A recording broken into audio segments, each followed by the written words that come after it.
நடைபெற்று கொண்டிருக்கிறது.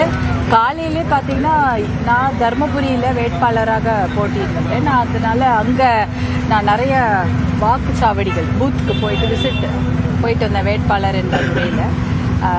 7 மணிலேருந்து 8:30-9க்குள்ளாவே 30% வாக்கு தருமபுரியில் பதிவாயிருந்தது.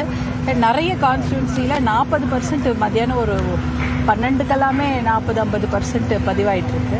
அப்போனா மக்கள் ஆர்வமாக ஓட்டு போடுறாங்க, ஒரு ஆட்சி மாற்றத்தை எதிர்பார்க்குறாங்க என்பது தான் அதோட அர்த்தம். அதனால ரொம்ப நல்லா இருக்கு, வாக்குப்பதிவு ரொம்ப நல்லா இருக்கு. எல்லாரும் மகளிர், ஆண்கள், பெண்கள் எல்லாருமே ரொம்ப ஆர்வமா வாக்களிக்கிறாங்க. வெற்றி வாய்ப்பு எப்படி? 100% வெற்றி வாய்ப்பு. தேசிய ஜனநாயக கூட்டணிக்கு என்ன சொல்ல வரீங்க? தேசிய ஜனநாயக கூட்டணி கண்டிப்பாக வெல்லும். வேட்பாளரா போட்டுறீங்க இந்த தேர்தலில். அடுத்த தேர்தல் சட்டமன்ற உறுப்பினராக சந்திப்பீங்களா மேடம்? அதுக்கான சூழல் இருக்கா? எல்லாமே இப்போ நல்லா இருக்கு, பார்க்கலாம். இது காலையில் தருமபுரியில் வேட்பாளராக கூட இங்கே என்னுடைய ஜனநாயக கடமை சரி அதை ஆற்ற வேண்டும் என்பதற்காக கொஞ்சம் இங்கேயும் போட்டுட்டேன்.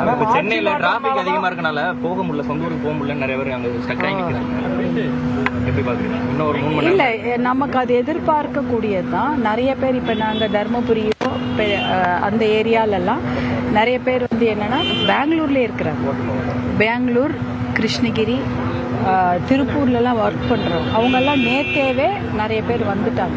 நமக்கு அது தெரியும் இந்த மாதிரி ஆகும்னு. ஏன்னா இன்னைக்கு நிறைய பேர் சென்னையை பொறுத்த வரைக்கும் it is a place where every one stay, but there votes will be somewhere else.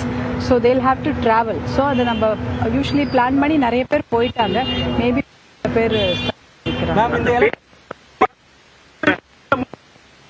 இருக்கட்டும், இதே போதும். நீங்க அதெல்லாம் எங்களுடைய பாட்டாளி அவர் கட்சி தலைவர் சொல்லிட்டு இருப்பாரு, நீங்க சொல்லுங்க மேடம்.